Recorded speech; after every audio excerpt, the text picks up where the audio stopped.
여당을 흔드는 심평의 입. 마지막 키워드는 이렇게 정해봤습니다. 심평 변호사, 윤석열 대통령의 멘토다 이렇게도 불렸었는데 어떤 발언들을 했길래 이렇게 파장이 커지고 있는지 들어보겠습니다.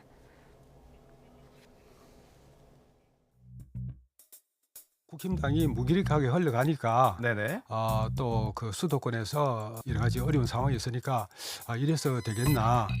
그래서 그 윤 대통령도 이 국힘당하고 같이 갈 수 있겠느냐. 네. 그 신당이라는 그런 문제에 관해서 다시 한번 또 생각해보는 그런 말을 얼핏 내가 전해드렸다고 해서 뿐이지 윤 대통령이 신당 창당을 한다더니 그런 말씀은 제가 한 적이 없고요. 드린 적이 없고요. 알겠습니다. 그리고 지금 네. 현재 윤석열 정부에서 신당 창당을 할 만한 동력 자체가 없습니다. 김은혜 수석 또는 홍보수석실에서 저한테 과도하게 지금 감정적 대응을 하고 있거든요. 공식 직함이 없이 함부로 의견을 내지 마라. 그런 말까지 하는데 네. 공무원은 정치적 중립 의무가 있습니다. 과거에도 국회의원들을 향해서 웃기고 있네 하는 메모지를 썼다가도 이게 드러나고 그랬죠. 예. 이 전반적인 김수석의 은행이 네. 감정의 기복이 너무 심한 것 같아요. 감정이 오만하고. 저는 이런 사람이 국가의 고위 공직자로 있다는 것이 어떤 면에서는 불길하고 서글픕니다. 네, 윤 대통령이 신당 창당한다고 한 적은 없다. 제 기억에는 그렇게 얘기를 한 기억이 있는데 어쨌든 본인은 그런 말을 한 적이 없다고 하는데 심평의 입이 여당을 흔드는 건 맞습니까? 여당은 전혀 흔들고 있지 않고요. 예. 요즘은 정치 평론가의 길을 걷는 것 같다는 생각이 듭니다. 그러니까 다양한 본인의 여러 가지 들었던 이야기들을 바탕으로 본인의 견해를 펼쳐나가고 있는 것이기 대통령 때문에 멘토도 아닙니까? 대통령의 멘토가 아니라고 본인 스스로가 이미 오래전부터 얘기를 해왔고 또 지금도 연락을 취하고 있지 않다라고 하는 점을 심평 변호사 스스로 얘기를 한 바가 있습니다. 대한민국의 많은 정치 평론가들의 여러 가지 추측성 발언들이 있는 만큼 그 정도 수준에서 얘기를 했던 것 같고 다만 평론을 하면서 방송에서 이야기를 하거나 공식적인 매체에서 얘기를 하더라도 어디에서 누군가에게 들었다라고 하는 측면들을 굉장히 객관화시켜서 얘기하려면 그 들었다라고 하는 데가 어디인지를 좀 분명하게 밝히고 그 내용들이 사실이 아닌 것으로 드러나게 된다면 내가 들었던 소스가 잘못됐다 이런 일들에 대한 분명한 책임 이런 일들도 있어야 될 텐데 여전히 그런 일들은 좀 회피되고 있는 상황처럼 보여서 앞으로 여러 정치 현안에 대해서 얼마든지 평론을 누구나 할 수 있는 것 아닙니까? 하지만 평론의 객관성이 자꾸 떨어지게 되면 나중에는 말하는 화자에 대한 신뢰가 떨어질 수 있다는 점을 심평 변호사도 고민할 지점들이 있다고 생각합니다. 출처가 명확하지 않은 발언들이 전국을 뒤흔들다 보니까 대통령실도 확 선을 그었는데 특히 김은혜 수석에게 굉장히 섭섭함이 큰 것 같아요. 그러니까 아무래도 이제 말이 그렇잖아요. 공식 직함 없이 함부로 의견 내지 마라. 이 말이 상당히 센 발언이죠. 근데 저는 당연히 이렇게 얘기한다고 생각해요. 왜냐하면 이게 자꾸 다른 얘기가 나오면 안 되잖아요. 예. 그냥 가만히 있으면 저게 사실화 돼버려요. 그러니까 대통령실에서 만약에 우리 공식 입장이 아닌데 누군가 그런 얘기를 하고 다닌다. 그럼 경고를 해야죠, 당연히. 저는 그래야 한다고 보기 때문에 김은혜 수석이 이 얘기한 것 자체는 문제라고 보지 않아요. 다만 이제 심평 변호사 입장에서는 기분 나쁘죠. 그러니까 본인에 대해서 공식 직함이 없는 사람이라고 일단 명명을 한 것이고 말 함부로 하지 마라 이렇게 얘기한 거잖아요. 상당히 불쾌하게 느껴지죠. 그래서 본인은 아마 그 불쾌함의 표현인 것 같아요. 그러나 저는 대통령실의 입장은 그럴 수밖에 없다. 그러니까 이거는 지금의 윤석열 정부뿐만 아니라 어느 청와대든 대통령실이든 관계없는 얘기를 하거나 하지 않은 얘기를 하고 다니면 그건 큰 문제잖아요. 그 부분에서 명확하게 선을 긋고 확실하게 얘기하는 건 필요하다고 생각해요. 그런 점에 있어서는 대통령실의 발표 자체가 잘못됐다고 보진 않고 다만 심평 변호사 입장에서는 감정적으로 상당히 좀 불쾌하게 느껴질 수 있는 부분 이러다 보니까 김은혜 수석을 지금 공격하는 게 아닌가 이런 생각이 듭니다. 예. 심평 변호사가 그런 얘기도 했었죠. 국민의힘 자체 여론조사를 했는데 총선에서 수도권 전멸하는 걸로 나왔다. 이렇게 얘기도 했었는데 이거는 근거가 있는 겁니까? 아무런 근거가 아무 근거 없는 없습니다. 명백한 가짜뉴스다 이렇게 예. 얘기를 했고요. 사실관계를 확인했기 때문에 심평 변호사도 사과에 대한 글을 올렸던 걸로 알고 있습니다.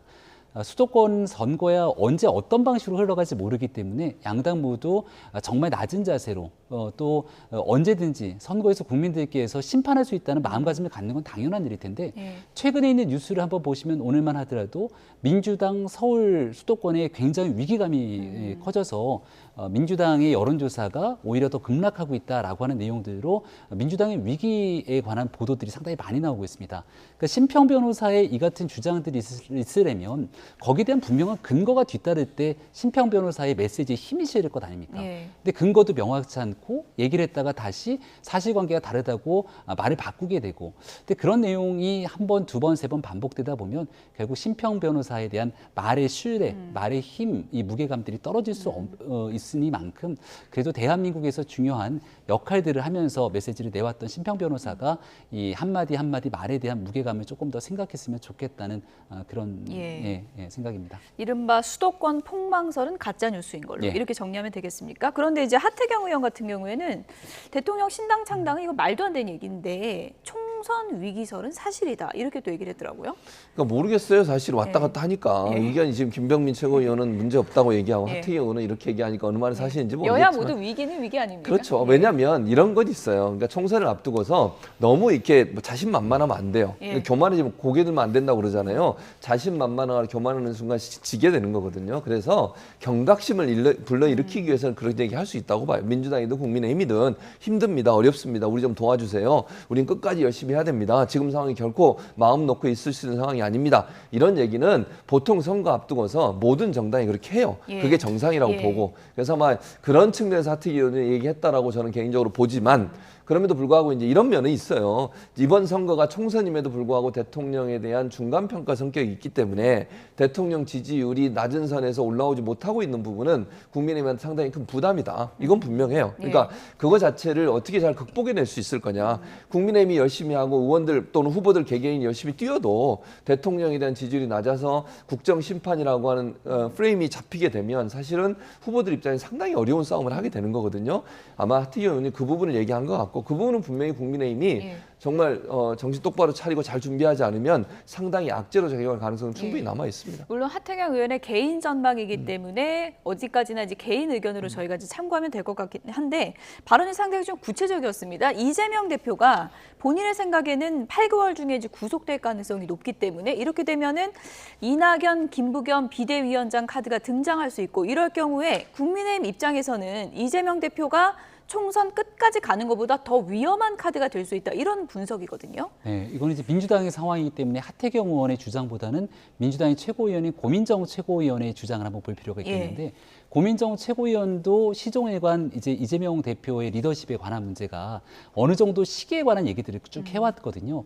그래서 이제 이번 여름이 지나고 나면 민주당 내에서도 이재명 대표의 리더십에 관한 문제가 본격적으로 불거져 나올 수밖에 없을 겁니다. 그러니까 이재명 대표하면 이재명의 민주당을 만들겠다고 대통령 선거 때부터 얘기했는데 지금의 이재명의 민주당이 위기에 처했다는 건 거의 민주당 내에서도 같이 통용되고 있는 상황처럼 보이고요. 최근에 갑자기 눈에 띄는 정치권 인사가 한 분 보이는데 누군가요? 문재인 전 대통령이 공식 행보에 나서기도 하고 문 전 대통령과 몸을 담았던 문재인 정부의 인사들이 문재인 정부의 성과들이 얘기하기 시작합니다. 그래서 이재명의 민주당을 다시금 문재인의 민주당으로 돌리려고 하는 그런 시도들이 있는 것 아니냐라고 하는 생각을 지우기가 어려워지는데요. 이런 방식으로 민주당 내에 있는 여러 가지 복잡한 갈등의 상황들이 놓여 있습니다. 그러니까 하태경 의원이 주장하는 것처럼 깔끔하게 이재명 대표가 정리되고 깔끔하게 모든 리더십이 하나의 혁신적인 방향으로 가게 되면 국민의힘 입장에서는 중도 외연 확장을 위해서 더 열심히 뛰어야 되는 건데 현재 민주당의 상황이 그렇게 일사불란하게 움직일 것 같아 보이지는 않는다는 게 제 개인적인 생각입니다. 문재인 전 대통령이 얼마 전에 이례적인 공식 행보도 좀 했었고 문재인의 민주당 쪽으로 무게추가 기울 가능성이 있는 거예요? 어떻게 전혀 보세요? 없어요. 전혀 없어요? 김병민 의원의 개인 생각이고요. 이재명 대표를 끝까지 가고요. 총선 때까지 이재명 대표 체제로 총선을 치를 거라고 저는 보고요.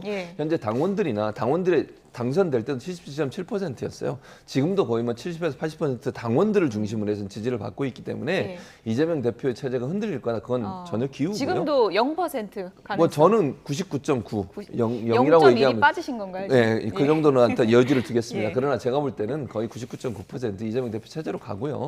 뭐 그걸 좋다고 자꾸 말씀을 하시는데 그게 좋은 결과가 나올지 아니면 나쁜 결과가 나올지는 두고 보시면 알 것 같습니다. 네, 여기까지 줄이겠습니다. 김병민 국민의힘 최고위원 최진봉 성공회대 교수 두 분이었습니다. 고맙습니다. 네, 고맙습니다.